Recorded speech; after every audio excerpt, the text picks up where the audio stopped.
the past years, Israel's neighbor Egypt has massively strengthened its army. But why? Hi, I'm Hanan Lischinsky. Thanks for joining us again for another All Israel News update.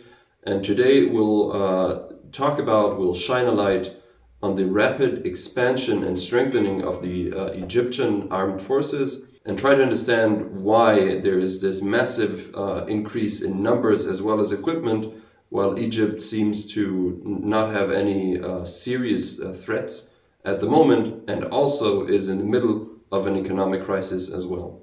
Earlier this month, the Egyptian government signed another large weapons deal with the United States, which is one of its main weapon suppliers, but not the only one. And this deal, to the tune of some $30 billion, included advanced weaponry as well. All the while, Egypt is in the midst of an economic crisis that has continued for years now, including a 20% inflation rate, mounting public debt, and rising poverty across the country, while at the same time spending billions of dollars, as I mentioned, to increase its armed forces. Egypt does have several strategic threats on its borders, including its western neighbor of Libya, where there is instability. There is Sudan, of course, to its south, which continues to be in the midst of a civil war and war between North Sudan and South Sudan. And there's also the continuing discussion, the continuing conflict with Ethiopia regarding a dam that Ethiopia built on the Nile. So there are some threats, all of them to the west and south of Egypt, while to its north and northeast, Israel and Egypt have actually had a security cooperation. There has been peace between Egypt and Israel since 1979, but over the past couple of years, increasingly, Israeli experts have warned against this huge expansion of the armies and the creeping advancement of these forces toward the Israel-Egypt border on the Sinai Peninsula. Despite the existing peace treaty, from what we can learn about what happens in Egypt's military academies, for example, all the information we have points to the fact that Egypt continues to see Israel as its main enemy, its main threat. So, for example, in these military academies, all the drills or the strategies are geared towards combating Israel, toward fighting Israel. For example, what is being taught often tries to mitigate the Israeli superiority that it enjoys. For example, its air superiority, for example, its air defense systems, its advanced Merkava Mark IV tanks.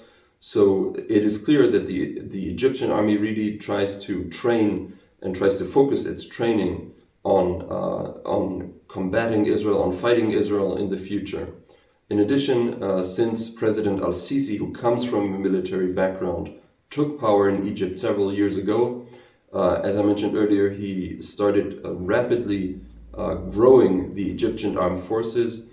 He started to reach out, on the one hand, to the United States, but on the other hand, also to Russia, to improve the armed forces, to get more newer military systems. For example, the S-300 advanced anti-missile and or aerial defense system that is being produced in Russia and has been an increasing concern to Israel in its use in Syria as well.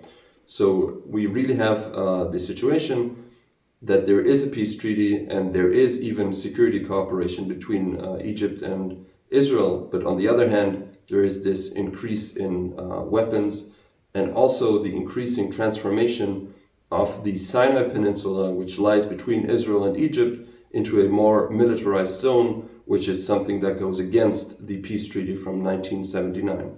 An important underlying factor in all of this is the fact that the peace between Egypt and Israel, despite having held on for decades at this point, has always been described as a cold peace. For example, contrary to the peace that happened only a couple of years ago between the UAE and Israel, where there is a very warm peace. We've seen many Israeli tourists visiting the UAE only in recent years. On the other hand, the peace with Egypt has always been very cold. There are some Israeli tourists who go to the Sinai Peninsula or even to Cairo and the Egyptian antiquities to visit the Egyptian monuments. But that is at a very small scale. And the Egyptian society, including its media, continue to be virulently anti-Semitic. Israel is widely seen as in Egyptian society as an entity that is to be destroyed at some point in the future, an illegitimate entity, and there is a very strong pro-Palestinian, anti-Israel sentiment in Egyptian society, which, coupled, of course, with the arms buildup that we've described earlier, of course, raises questions and increasing concerns in Israel.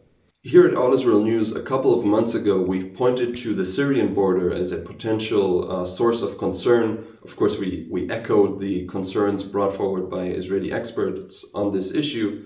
But just a couple of months later, at the start of December, Syria disintegrated, the regime collapsed, and what was once a peaceful border, Israel's northern border with Syria along the Golan Heights, was transformed into a war zone. The IDF had to go in. All of this happened within weeks, and all of this, of course, created another major concern for Israel's security establishment. Something similar might happen in Egypt, and we'll continue to focus on this issue. We only recently published several stories as well as analyses on this issue. So if you want to continue to read more, to learn more detail about these Israeli concerns, about what's happening in Egypt, you can click the link here and it'll take you to our homepage where you can read more on this issue. So follow us on allisrael.com, on our social media channels, to stay up to date about what's happening in Israel, with Israel's neighbors, and across the whole Middle East.